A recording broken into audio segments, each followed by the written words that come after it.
अरे रुक रुक पड़ोसी रुक वो का होगी बन भैया का होगी गा बौरे के चीज पड़ोसी मांगे है चच्छा करे है सो फिर सूखा सूखा काबर रहता था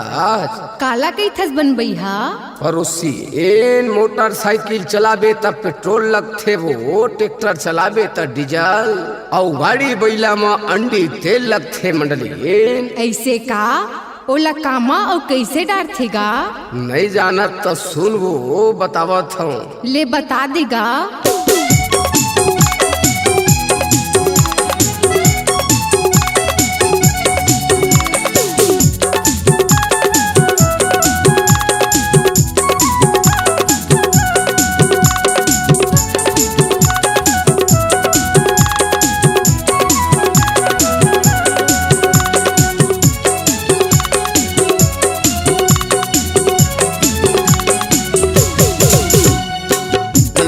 डार के अंडी तेल पूनम निकाल के धीरे धीरे फेल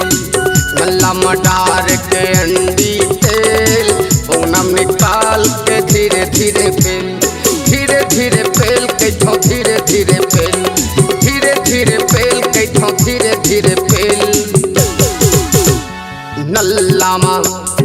नल्लामा गल्ला मडार के अंडी तेल पूनम निकाल के धीरे धीरे फेल गल्ला मडार के अंडी तेल पूनम निकाल के धीरे धीरे फेल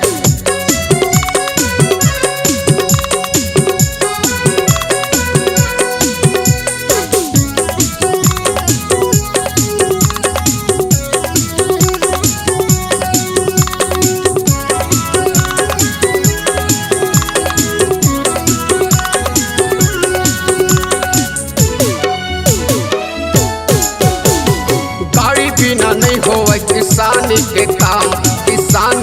काम चिर चिर बाजत है चक्का है जाम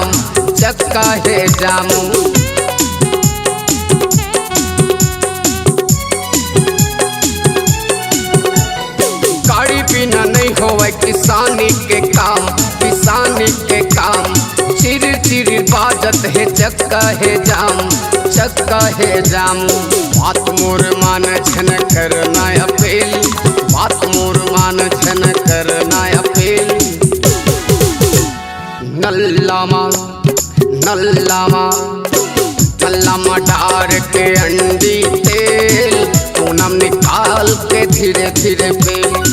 नल्लामा डार के अंडी तेल पूनम निकाल के धीरे धीरे फेल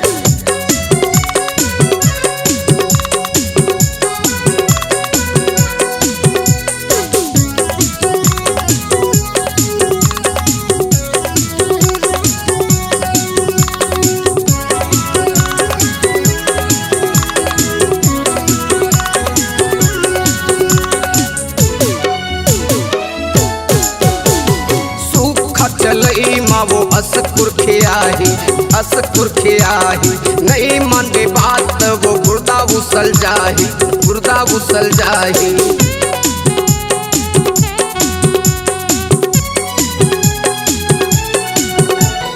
सूखा चलई मावो असकुर खियाही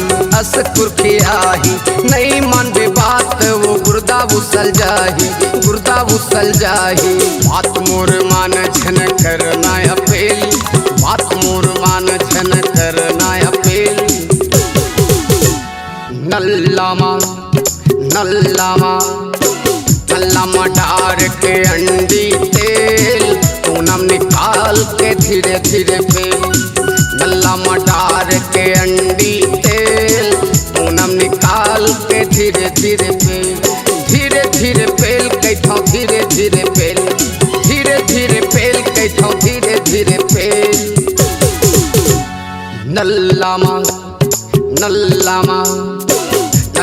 डार के अंडी तेल पूनम निकाल के धीरे धीरे फेल नल्लामा डार के अंडी तेल पूनम निकाल के धीरे धीरे फेल नल्लामा डार के अंडी